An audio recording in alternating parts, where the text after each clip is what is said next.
We've got a beautiful stainless steel bowsprit added. We're putting the boat back into the water. We are in the water.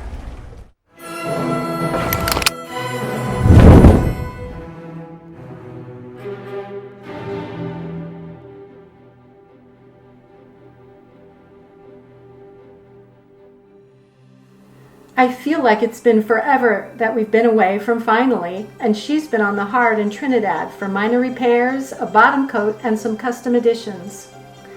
I usually sleep on the flight from San Francisco to Trini, but I'm just so nervous and delighted all at the same time.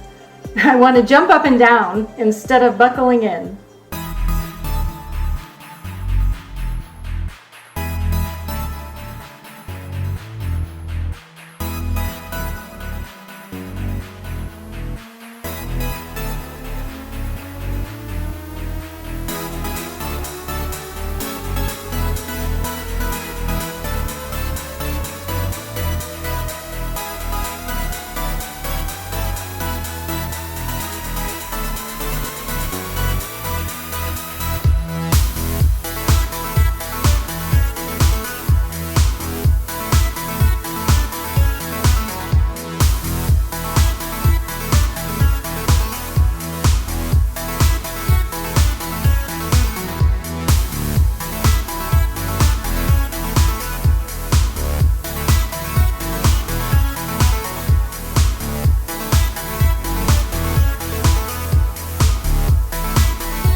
We've got a beautiful stainless steel bowsprit added.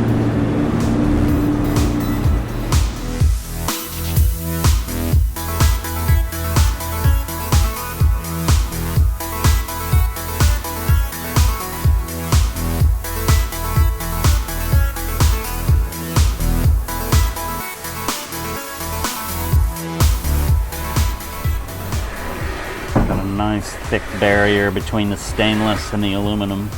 Nice big release pin.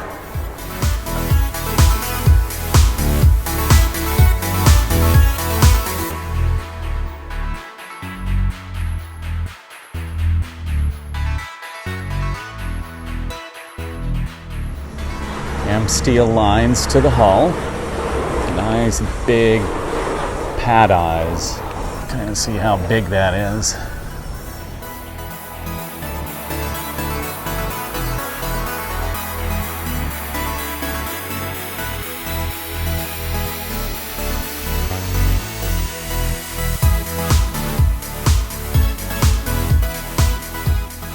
Should I be up there? You can do, yeah, you can come up. I'm just showing Deborah some stuff. Okay. Yeah, you can do. I want to see it. A little bit easier for you to kind of see where the colours are and what the markings are on it. So. What does that one mean? This 150. 150 feet of chain is out. Red, yellow, green, and blue. 150. Feet of chain is out. Awesome. Yeah. It's normally about 4 to 5 times the depth of water is the amount of chain you want to put out, roughly. If it's really nice and flat and calm and it's sandy bottom and it's shallow, 3 times the depth should be fine. But the windier it's getting, the deeper it is, you don't know what's down the bottom, the more you're going to put out just to be on the safe side. So I normally work on 4 times the depth. Okay, look here, and just be careful when you're putting these in because the pins can be quite fragile. Okay. These aren't exactly cheap either. So just instead of forcing, just making sure she's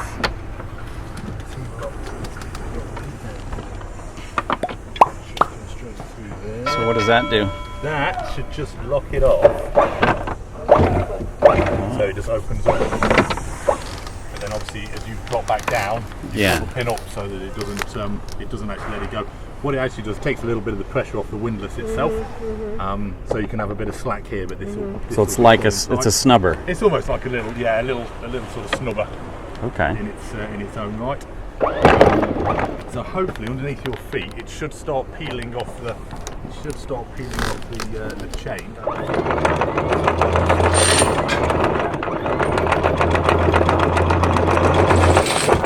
There we've got. We passed the yellow, red, So and we've passed the yellow, red, and the. Just checking these. So it was 2 red and 2 yellow. Yep. Now we've got 2 red and 2 green. Uh-huh. That's 120 feet, and then we just come on to the individual ones. So there might be. Okay, so which buttons are you pushing? Right. So quite simply, it's up and down. Oh, okay. So yeah, it's labelled up and down. Okay, So it's monkey easy. None of this is rocket science, otherwise I wouldn't be doing it personally.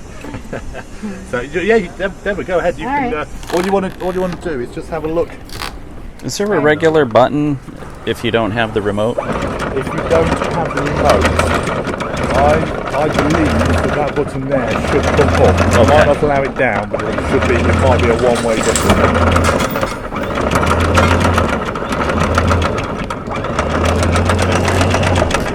There's the 3 reds. If you lift this That's 100. here, right, you'll see where all the chain is dropping down. So if you go again a little bit, Deborah, Okay. just let it sit in there. It'll level itself out.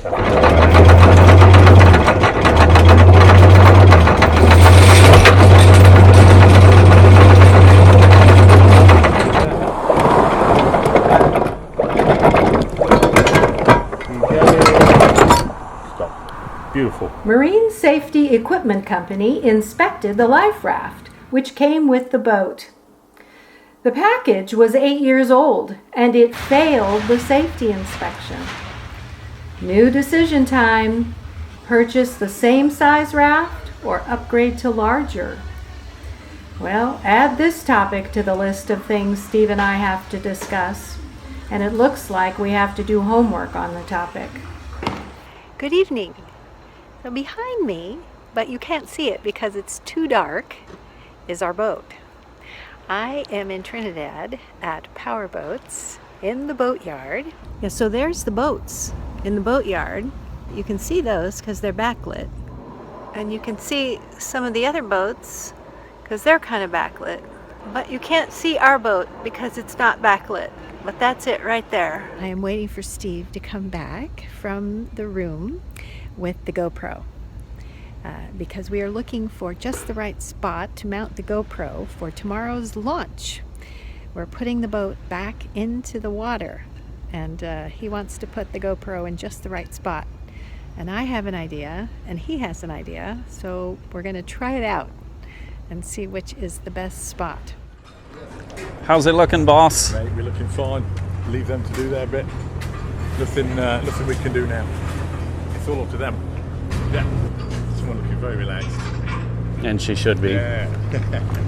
It's a beautiful day for a launch at Power Boats.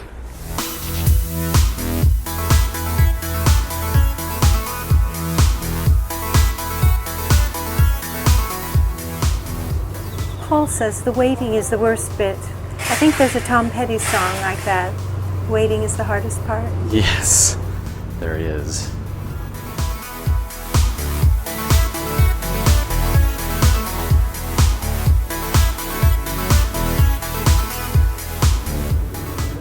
Here is something that's puzzled Steve all along, and we are about to have the mystery solved.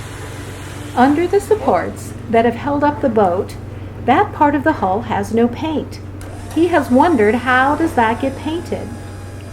Now we're watching the workmen lift the boat off the original supports, exposing the unpainted surfaces and painting the hull that was bare. The foreman tells me they'll wait about 10 minutes and then trailer the boat to the launch ramp, which isn't far, a straight shot really, only about 6 cats away. And we are on board for the ride. Hooray! This is exciting for me. This is very fun.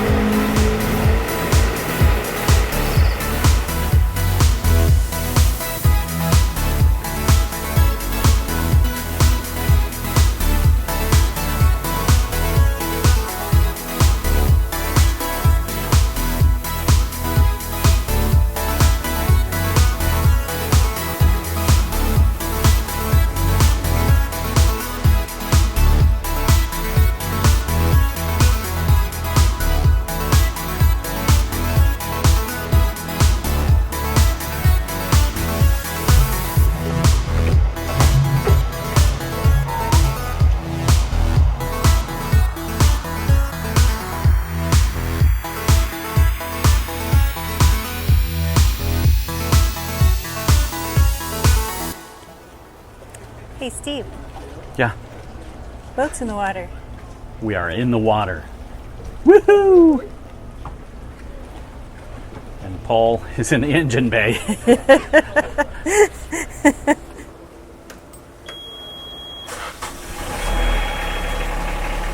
So you have to blow first? Yeah, glow for just a few seconds.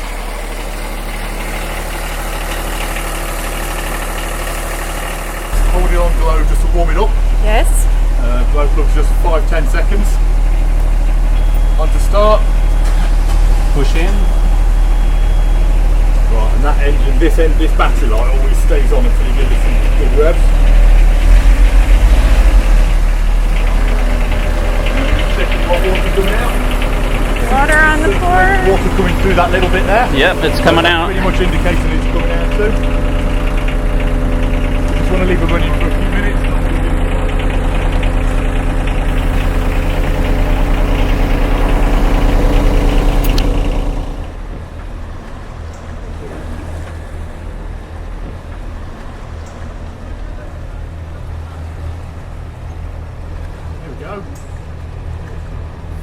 You don't get it anymore. And That's that's it. how it's There's done. Don waving. Thank you. He's the owner, huh? Yeah, that's a very good friend. Very well with Donald. Yep. Really nice bunch of guys.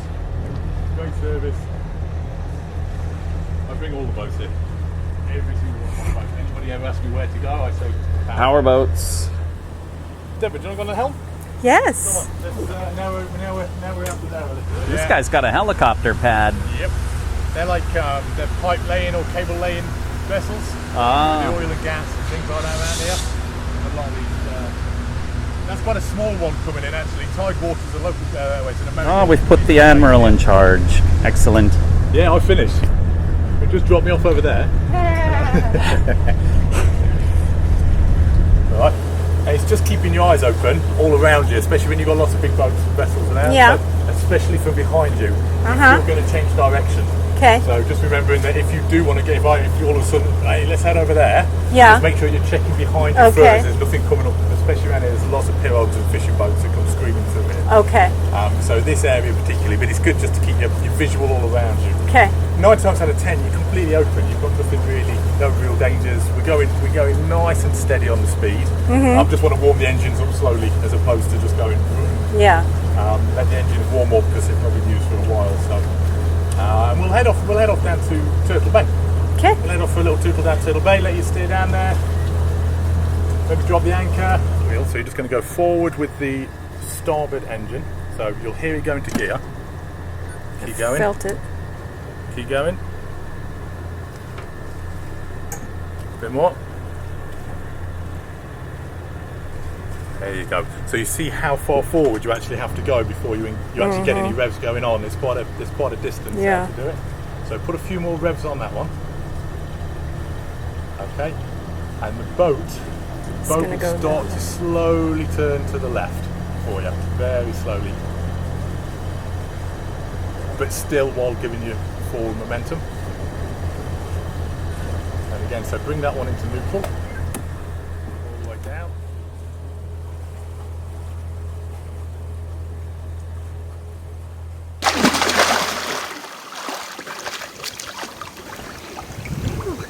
Nice. Would you like this? Yeah, you might as well. All right. Queen Borah is going to go get the GoPro. Let's see here.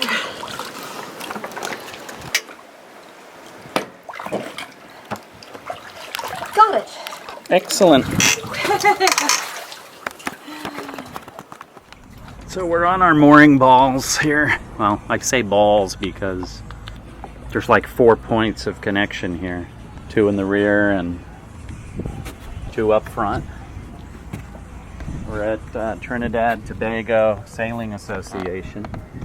What's happened though is the previous owner wasn't happy with how TTSA had the original mooring, so he dropped another block to the bottom of the ocean with second lines coming out. So there's actually 4 points mooring this boat. Very safe, secure, feeling good about it, love it. And after a shakedown sail, we got up to 8 knots with Borah at the helm, and really only like 3/4 of a jib out. We weren't even trying, we were just kind of sailing. Excellent. 8 knots without even trying. And when I say we weren't even trying, it just means, you know, like we didn't have any sails trimmed to any specific things. It's been sitting on land for 90 days, so we wanted to get the sails open, inspect them. You know, we were kind of expecting to see little mold areas, which we did. Yeah. So, yeah, it was impressive. Nice. Not sure if that's Noah's Ark or what. Or Cleopatra's barge. So at Trinidad Tobago Sailing Association, they've got quite a bit of boats moored here. There's another Leopard Cat, the Valkyrie, and lots of monohulls. Long off into the distance there is the clubhouse. I've definitely got a sunburn. I know I do my arms. But all in all, we had a great launch day, and we're back in the water, and sailing her today for the first time was awesome. Oh, so fun. So there we go. Yay.